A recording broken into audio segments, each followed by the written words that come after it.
forth, who foots the bill for security? So any ideas? I'd like to kind of throw it out as more of an open question. Whose responsibility really is it to pay for secure code? Is it the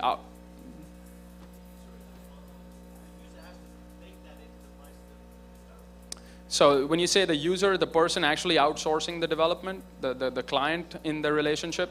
Okay, so one of the perspectives is, it's ultimately going to be my code. It's how much risk tolerance I have finally, what regulatory controls I have to be in conformance with. So obviously it's how much I care about security and how much I'm willing to pay for security. But unfortunately, what I've noticed in a lot of cases, and there's a little anecdote that I have here, like I said, I have a lot of friends out in India who are application developers, and I actually spoke to one of them, it was about 4 years ago, and he worked for a very reputed big firm in India, and I said to him, how come when you're developing applications for financial institutions, especially in developed nations, and I look at you guys' contract, there's not even a mention of the word security in that contract. Why don't you try to sell it as a competitive advantage or something? And he just burst out laughing, and the next 2 minutes all I saw him was rolling on the floor, because he said to me, he's like, and then I said, okay, I get it. How about an optional line item in your statement of work? And he said, buddy, even for an optional line item, I have to go get senior vice president approval in my company. And guess what that means? It's not happening. The market's so competitive that when someone's outsourcing, especially offshoring, all they're looking for is that cost advantage. And a few dollars here or there, they just go with the cheapest provider at that point amongst the reputed ones. And so it doesn't even show up as, we could develop secure code for you. Yeah, it's going to cost you a little more, because guess what? We need some processes and people at our end to actually provide you that secure code. So I agree with him where, I think a large part of that who foots the bill is really the client, because you're going to foot a bigger bill otherwise once it's all done, and you have to kind of retrace through the process when pen testers come in and find vulnerabilities. I think there's a lot of footing the bill from the client, but at the same time, I think the offshore shops also need to realize that if someone is paying for security, then you need to provide them up to the mark service on that front, provide them appropriately qualified developers developing their code, have your own processes scanning and so on at your end. And then of course, I've noticed with a lot of the contracts and things of that sort that, building security into the SDLC really isn't, that no one looks at, even if they put in acceptance criteria, you're still going to have significant delays if there's no checks and balances during the process. It's like, here are the requirements and here's the code. And well, yeah, we have acceptance criteria, but guess what? The code showed up and violated a few of those, so go fix it. They'll fix it, but you get a lot more delays. So I think there's a huge gap where firms don't realize that even though they're offshoring development, they need to be very involved, much more than they think at least, in the development process, and have a lot of checkpoints in place, not just when the code's all done, but also, hey, you got your design done, can we look at it? There need to be a lot of checks and balances in place, which again is very often lacking. So finally, in terms of security acceptance, again, this is a big question when people say we offshore to save on cost here, for cost savings, and now you're telling us that every application that comes back needs to go through code reviews to identify things of the nature I discussed, backdoors and things of that sort. It defeats the purpose economically. So that's an interesting challenge where obviously you have to kind of assign a risk rating to your applications and say, these ones are high business impact and these will go through a full source code review, looking for backdoors in addition to everything else that we look for during our source code review, etc.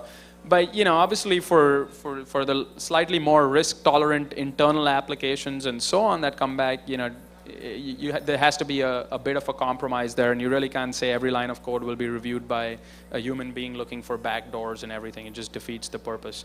So kind of a balance between some automated process and some manual involvement, just like we do with every other application, but make sure that that's performed prior to signing off and accepting that you've accepted the code. Once you do that, you're really setting yourself up for a lot of legal pains if you want to go back and say, no, it really didn't match those security criteria. So in conclusion, just a few points that I'd like for everyone to think about is, obviously, like we discussed, be willing to pay for security if you want security. Build security requirements into your SLAs or service level agreements. Validate security before acceptance, and then just for all the development shops out there, I still keep telling my friends, I'm not disillusioned. Every time I visit India, I go back and say, why can't you guys view security as a competitive advantage and actually tell your clients that we're going to develop secure code, and that's how we differentiate ourselves from the other one, rather than just being cheaper than them. I do that, but whenever I do that and I talk about it, I think I'm just getting a little carried away, because unfortunately they don't care and they just laugh at me. So that's all I have. If there's any questions, I'd be happy to answer them this time. Yeah.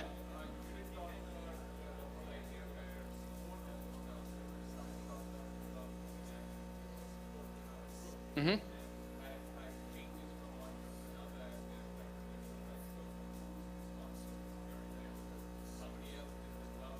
Right.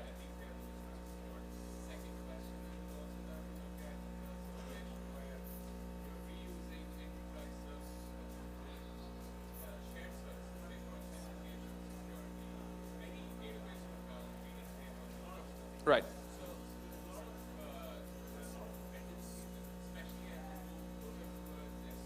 Sure. These guys are developing a very small component, and they're relying on all these other pieces of infrastructure. Right. So you really can't pin it down on one group. I mean, it has to be at the enterprise level. You cannot have security enforced to the development shop. You can have good security coding practices that you can train them on, but that's about it. Because there's so many other dependencies, especially legacy applications, support. Sure. So, I guess to answer your second question first, I think you're never going to get perfect security, and you don't get it in in-house applications when you have all the control on your processes and libraries and everything else that's being used. So that obviously is like, expecting nirvana or something.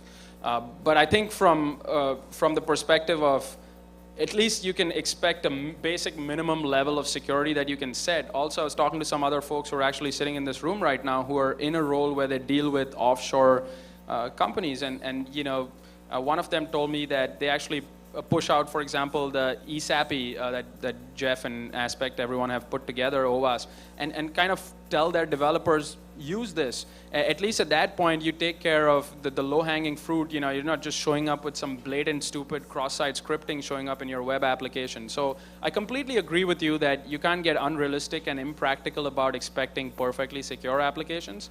But I think just there's such a divide where if they're not paid for security and you haven't defined your requirements, it's not going to happen, and they're never going to even propose it. And that's where it's a catch-22 situation. Any other questions? Nobody?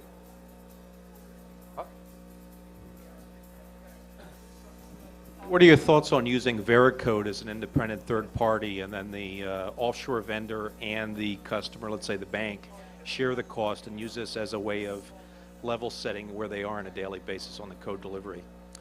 Well, I don't think I'm qualified to comment on Veracode's effectiveness, because I personally